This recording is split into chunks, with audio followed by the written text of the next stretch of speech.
This is my audience. Hi, I'm Alexis. Hi, I'm Vincia. I'm Anna. Okay. And I'm Isabel. All right, perfect. Can you grab Tiki? All right, so 1 second. Perfect. Okay, so I'm going to start my speech. So, hi, my name is Ivan Blanco, and my speech is about why you should adopt rather than buy from breeders. As most people, you've probably considered at some point or another to adopt a furry, either adopt or buy a furry companion. I know I am currently looking for my new furry companion myself. 1 second.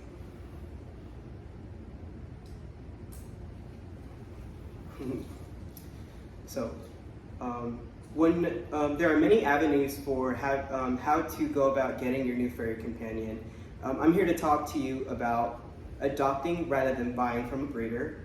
My credibility, I myself have owned adopted pets. I have a dog named Poncho. He was a beagle. I had another dog. His name was Peanut. He was a Corgi Terrier mix. And I had another dog and a cat. The cat's name was Maria. She was like an orange tabby. I don't really know what kind of breed a tabby is. I mean, an orange cat is. Well, there you go. It's a tabby. I also had a dog. His name was Luis. He was a Springer Spaniel. I don't have pictures of them because I had them when I was at a younger age. I also have worked at animal shelters both here in Tampa and as well as in my hometown. Both of them were humane societies. And as of right now, I'm currently looking for my new furry companion. I moved into my new apartment. I kind of want a cat or a dog, not really sure what I want at the moment. And as of right now, yes? Oh, I don't think you're recording. And as of right now, I have a cat named Tiki. All right. So with the problem,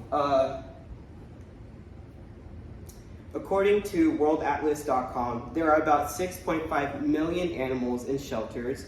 3.3 are dogs and 3.2 are cats.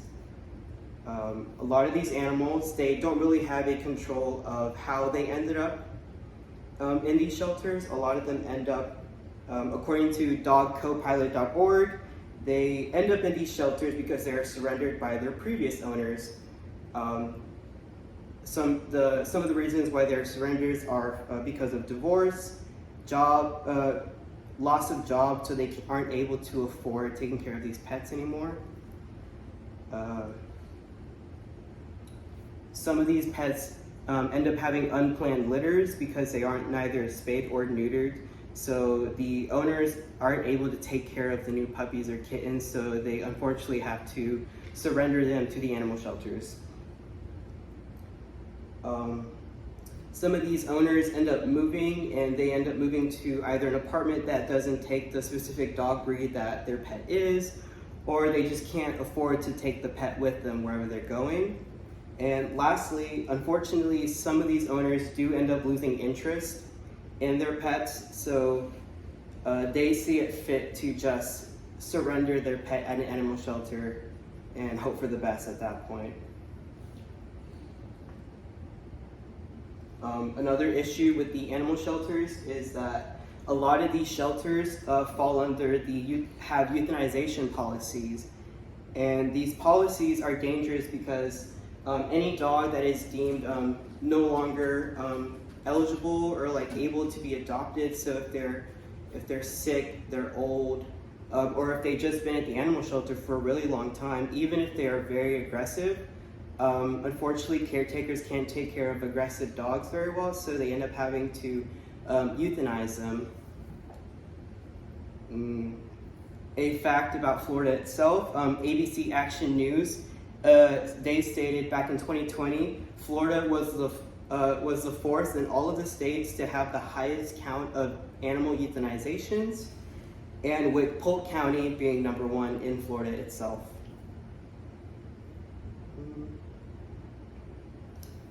Another issue with the pet industry altogether and why you should adopt animals instead of buying is if you are to buy from a breeder or from a pet store, you are feeding into the market of puppy mills.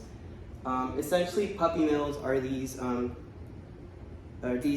mass production style farms where breeders, some of them are unlicensed, some of them are.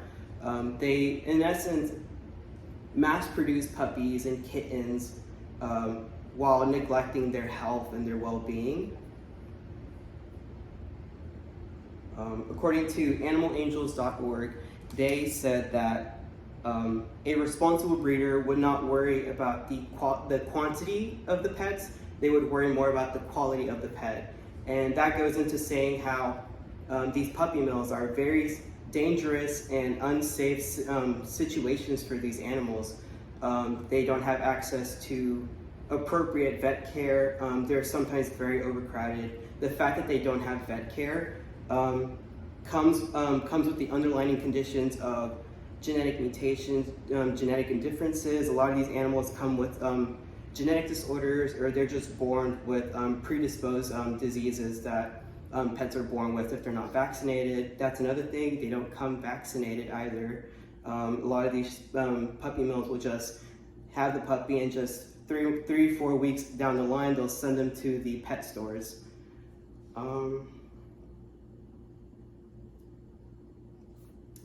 A lot of these animals, the ones that are considered the breeding animals, they don't see the light of day. They are kept in cages from birth to death with the sole purpose of producing puppies. And once they are no longer capable of having puppies and kittens, they are tossed to the street or euthanized, depending on the procedures that that specific mill has at the time. As of 2022, there is about 2,000 to 3,000 licensed USDA licensed breeders that fall under the puppy mill category. Let me rephrase that. Between 2,000 and 3,000 licensed breeders could be categorized under the puppy mill situation, and that is a shocking number itself. And you could also include the thousands of puppy mills that are not licensed by the USDA, which their locations are still very unknown.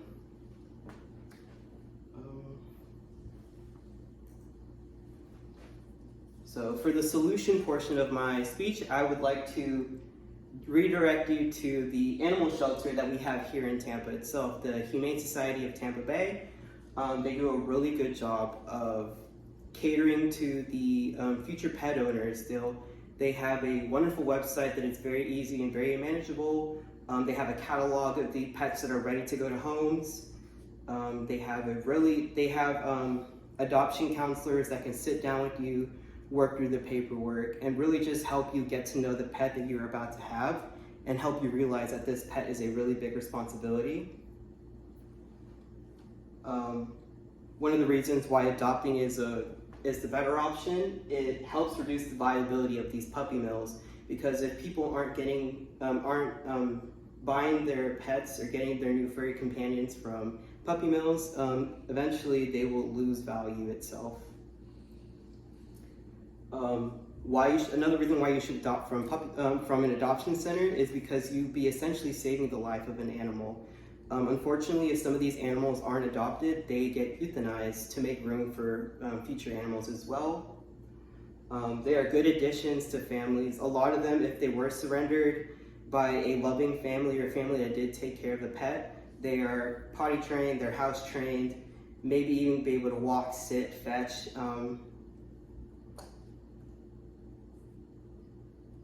My apologies. And then overall, they're just good for your mental health. I am a strong believer that if you save a life, especially a pet's life, for example, Tiki, she is a 4-year-old cat. I don't know where she came from. I know that we adopted her and that she's a very loving animal. She loves us. She is overall really good for our mental health. She makes it known that she appreciates us.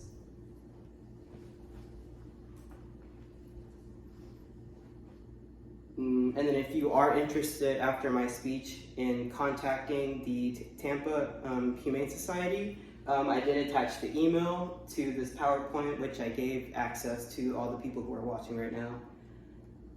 You can consider volunteering at the animal shelters if you wish to interact more in person with the pets. Sometimes being a little bit more in person and interacting with them before making a decision really does help just making that final solidified decision if you have multiple pets that you want to get and you're only allowed to get one. I've definitely gone to the animal shelter and volunteered out of the purpose of deciding which pet I would want. And that concludes my speech. Overall, it is very important to consider the option of adopting a pet, simply because you're saving a life, it's very cost efficient, and you'd be helping reduce the viability of a puppy mill. And that is the end of my speech. Any feedback? Good job. I'm surprised that Polk County is like the highest of the euthanized of the animals. That's actually really sad to know, but good job overall.